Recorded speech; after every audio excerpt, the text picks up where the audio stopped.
All right, we Hey, are live. You get notified live, right? Because you I see talk about it at the same time. the little red light come on. Oh, that's cool. That's cool. Yeah. A lot of things are going on in real estate right now that I want to kind of talk to you about. It's not necessarily about AI, although I think that AI dives deep into a lot of the things. But it kind of goes more into our past about how you and I have aligned, and more specifically, let's talk about gold. Gold 2 days ago closed at over 4,000. All And time high, baby. and that blew my mind. So the reason, well, it didn't blow my mind. You and I have been expecting that to happen. I think the only surprise for you and I is why it took so long. Right. I don't think it was a question on whether or not it was going to hit 4,000. I think it's very possible that in 2026 you're going to see it punch over 5,000, which I remember when you and I first started talking about this, gold had to have been like, well, let me see what the history of gold was. It had to have been like 1,000. 1,800,000. Maybe History. peaked out around 17 or 18, like top, and then pulled back. So, but anyways, so here's where I was going with that. Even internally, I hear people saying that we have a tailwind, that next year for real estate, it's going to be Yeah. great. All the efforts that you could put in, and they're basing it off of historic data based on how long transitions typically hold. Yeah. You have rising unemployment. You shared this with me that Google searches for a mortgage assistant are the same as when they were in 2005. Mm-hmm. I saw an article where half of the people who are taking out their 401k early is due to mortgage assistance. Mm.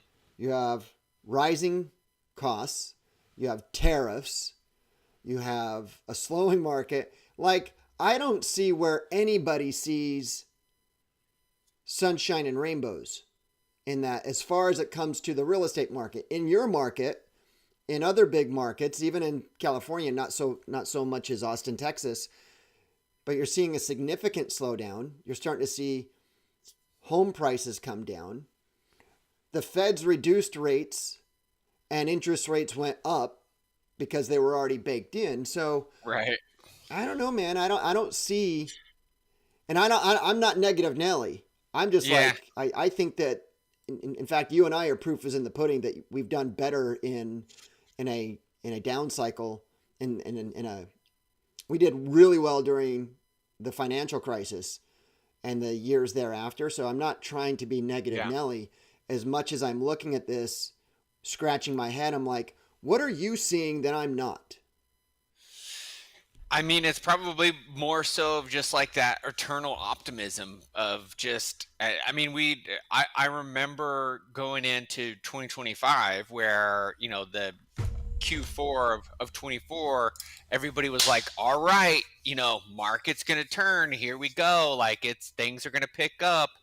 Um, which I mean, I think to some degree, like it's kind of important to have that like dumb, hope in certain things. Like I don't care what's happening. Like I love the quote from Disney's. Like I heard there was a recession and I decided not to participate in it.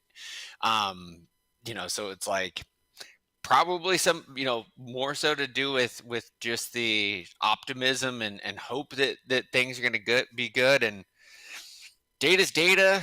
um but keep plugging along. I think for a lot of folks too, where it's like, hey, we've gone through like a couple slow years in a row.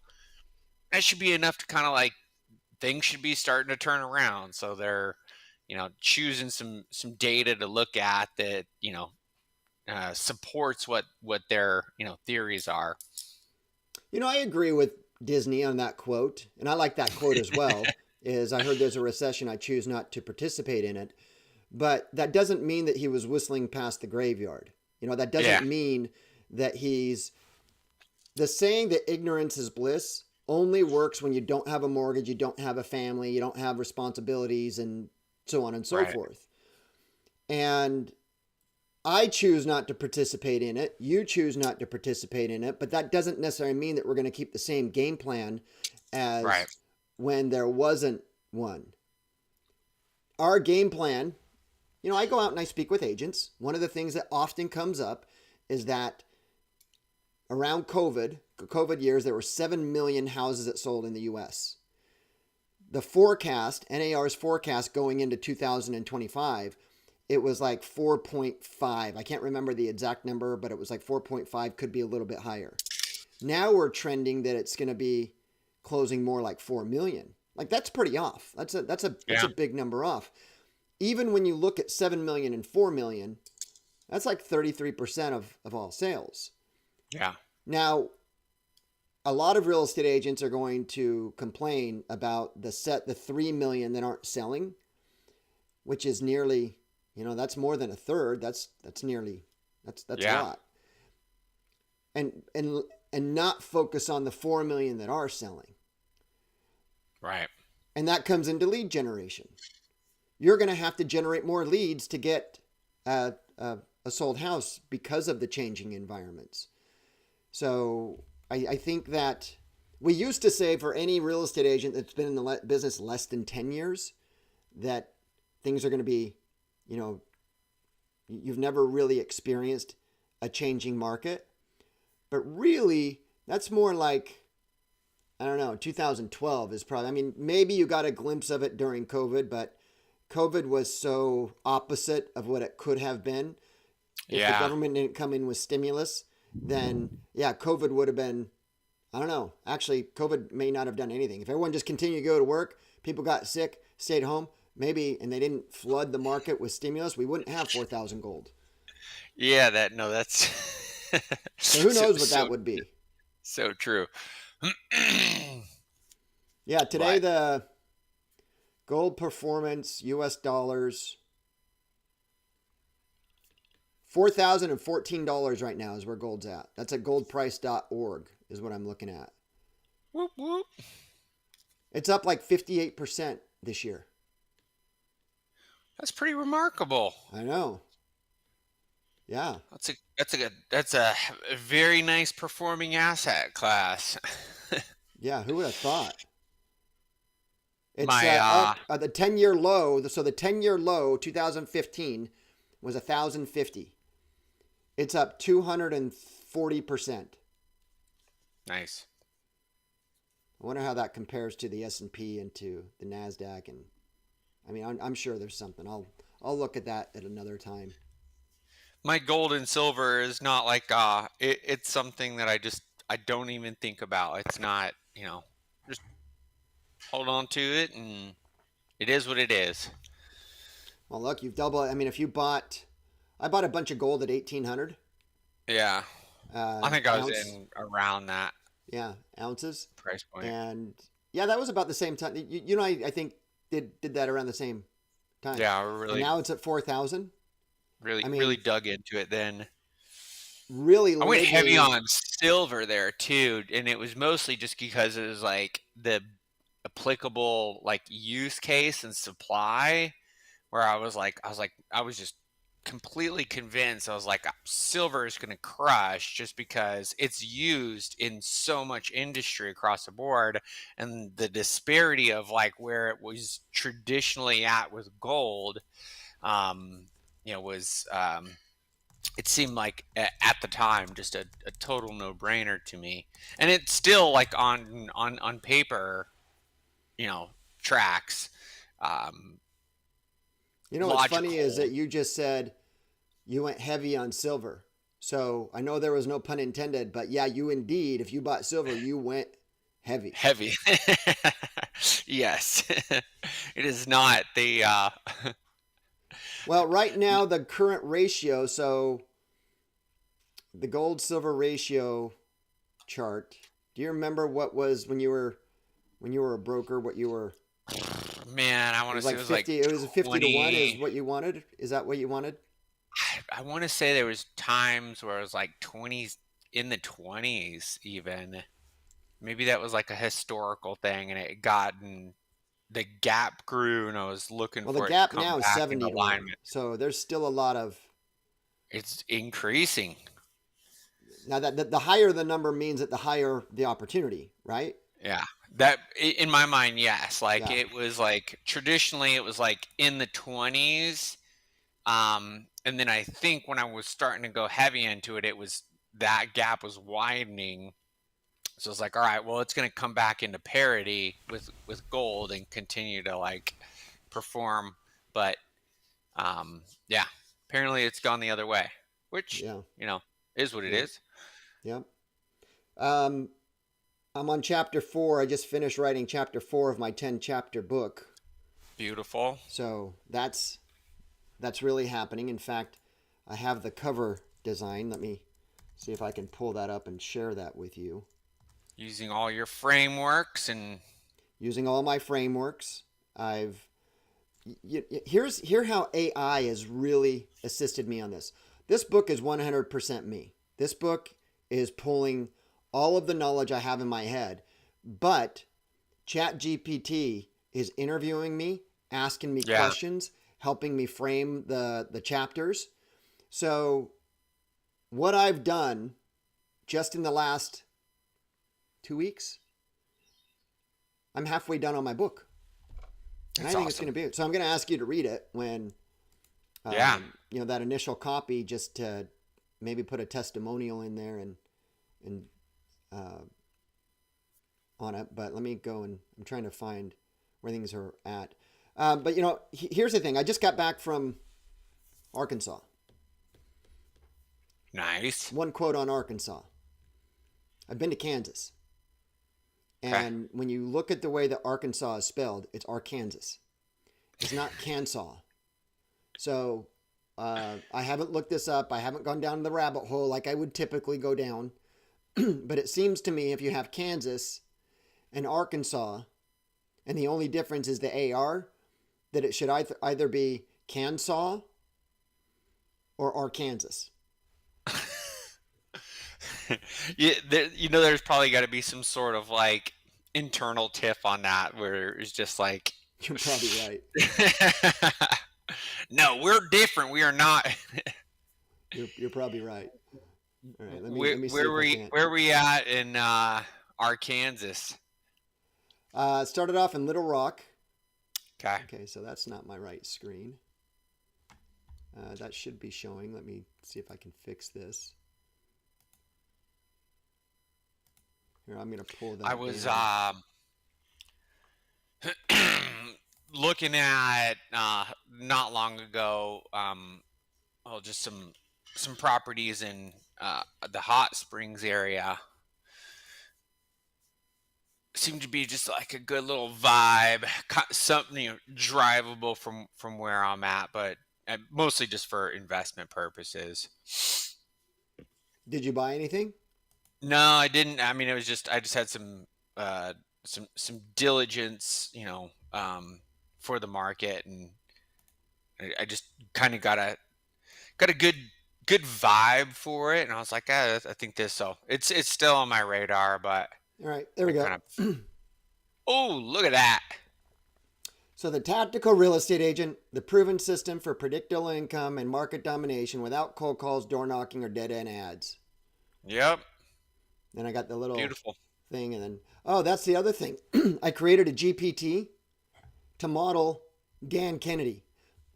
So he's been helping me out. His Nice virtual GPT has been helping me out as far as for copywriting. for copy. Love it. So everywhere you look, the same tired advice gets shoved down agents' throats. Make more calls, mark more doors, bug your friends and family until they stop answering the phone, dodge your texts, and won't even make eye contact with you at the grocery store. Maybe you tried it, a few calls, a few doors at dinner time, and you knew instantly this is not it. It feels wrong. It doesn't scale. Yet many of these so-called experts have never sold a house. They recycle the same old garbage. Thousands of agents fall for it, staying broke and stuck on the hamster wheel. The truth is simple. Control the listings, you control the market, but you'll never control listings if nobody knows you exist. Cold calls and door knocking are desperate stunts to get noticed for 5 seconds and then forgotten. Wasting money on dead end ads won't save you either. Willpower comes from predictable income, market domination, and the authority that comes from being the go to agent. Inside you'll discover attract listings without begging or chasing business, build predictable income that eliminates feast or famine cycles, position yourself as the go to agent in the market, dominate your area without cold calls, door knocks, or dead end ads, create a real business that scales without grinding yourself into the ground. So, what do you think? Spot on. Look at you go, man. It's a good hook. Yeah, so I Good opener. created a person that so I'm telling a story about a real estate agent named Alex, and it's kind of just, you know, he's the one that personifies Yeah. the agent avatar, and I kind of love walking that. it through that way. And it's actually being a lot of fun to write. So I should have this. You know, my goal is to have this done by October 31st.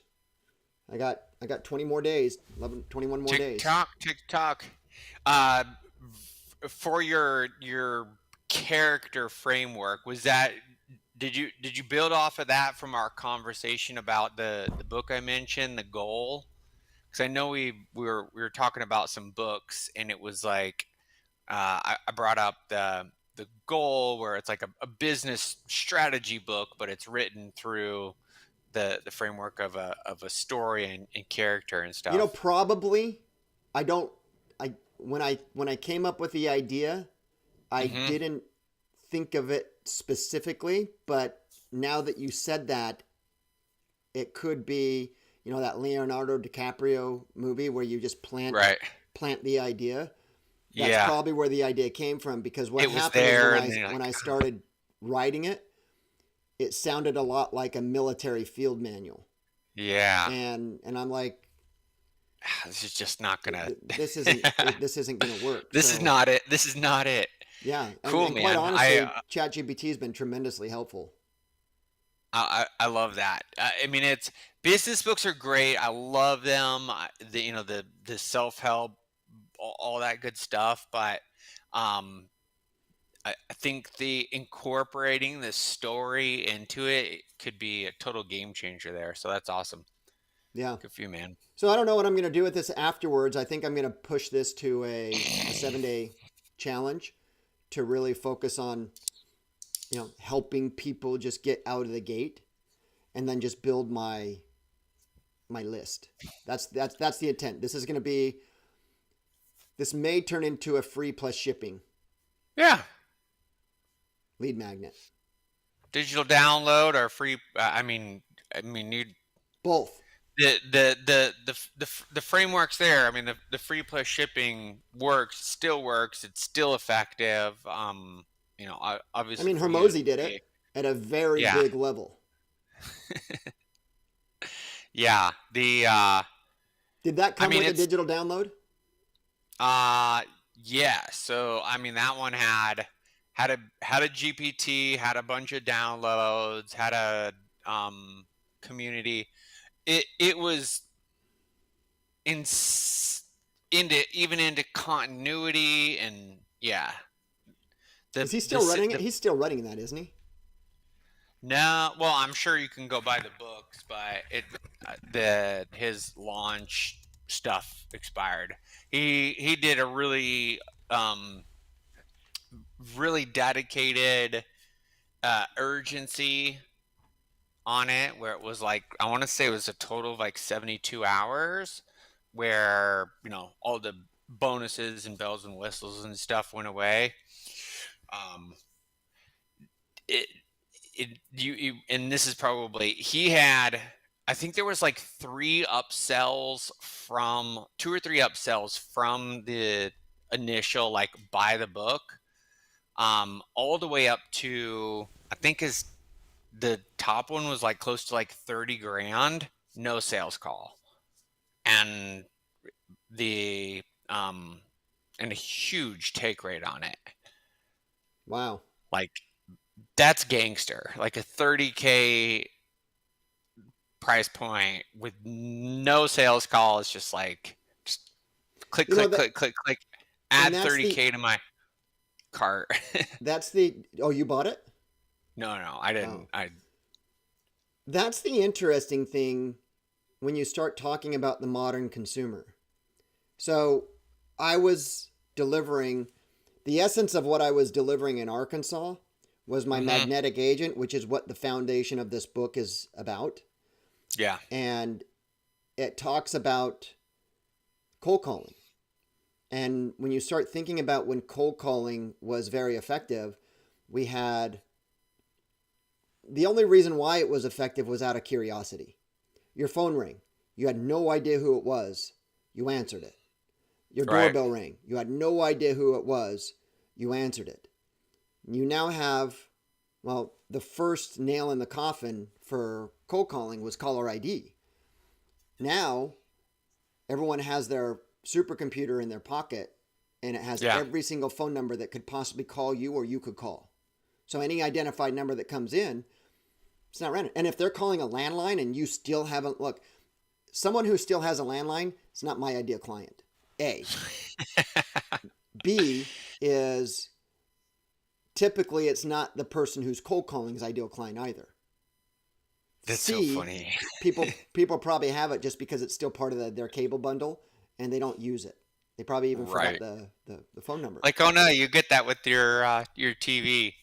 Man, that's funny. When you mentioned that, it's like the cold calling is like the house phone, the phone on the wall. Like you'd be excited, like you'd like rush to try to answer the phone, like beat your siblings or whatever to answer it. To But then if you got it and I was your sibling, you're like, Brett, it's for you. And then I'm like, who is it? yeah, And if you said the name that I didn't want to talk to, I'm like, I'm not home. So we still screened calls. right. It's just it was just that technology has allowed us to do it without answering the phone. Yeah, that's And now awesome. when you go to door knocking, well, number one, it's extremely dangerous in this day and age to go up to some sort of random, and some areas are worse than others, but it's Yeah, extremely dangerous to go to someone's house and knock on the door if you're not invited. But number two is that my whole neighborhood, they all have video cameras as doorbells. yeah, So even I, like if someone comes up to my door, I'm not answering it. If you're not invited, I'm not answering it. Like there's yeah. nothing You're like, good from that. I don't need a new roof right now. Thank you for asking again, though. Yeah. Um, So and that's what I talk so about in the book. But going back to Hormozy is and when you really start looking at the behavior patterns that Google shares, if there's any one entity or company that knows more about you than you, it's Google. You know, in their book Zmot 12 years ago, they said that 88% of consumers, they've already chose what they're going to buy and who they're going to work with due to hmm the online, or before they meet with someone, due to the online research that they've done. Now you fast right, forward to today and you don't need to convince somebody. You need content to provide them the information which will convince somebody. right, That's my belief system. That's where I'm at in life right now. yeah. Well, I think we're gonna see some pretty significant consumer disruption here with like Zillow getting connected with ChatGPT. I mean, that's we should jump into that next chat because um like there is no such thing as an uninformed shopper anymore. Like it is instant response, market data, properties, comps, everything, right? So your framework of like, hey, you need to be like you being able to differentiate yourself and have people coming to you for your specific knowledge um on the market, on negotiating, on the things that AI is not going to still not able to do, but You know, and buyers are going I to want get to make real sure real that sharp. people understand the gravity of this. So I'm really glad that you brought that up, and we should. Actually earmark for next week, and we'll go dive into this. But when you said that, I pulled up the article from Zillow Group when they announced ChatGPT because there was a number Yeah. that stood out to me. And the reason why this number stood out to me is because I go through and talk about the do not call list, how it has like Hmm. 280 million people on it. The population's like 330 million. So like every Yeah. man, woman, and child. Well, in that Zillow report, it said that 800 million, more than 2 times, almost 3 times the population of the United States, 800 million people use ChatGPT every week. Like, that is, you want to know where you need to be? Yeah. I mean, that's where it's at. It's still, uh, and this is, well, obviously we could go off on these tangents forever. It's And still we have. it's still shockingly small compared to the number of Google searches. So, one, I think it's insanely important, but also when you compare them side by side, Google search still just Oh, dominates. holy cow. Um, So I just did a search. Like, I'm still using ChatGPT, Gemini, and yeah, X. Those are the 3 that I use consistently. I only use the paid version of ChatGPT, but actually, no, that's not true because I have uh, I can't remember the paid account for your hosting service for Google. Can't remember what that's called, but I have that. Um, workspace, whatever. Workspace, thank you. Google receives an average 91 billion searches per week based on over 5 trillion annual searches and around 14 billion daily searches. This is an estimate.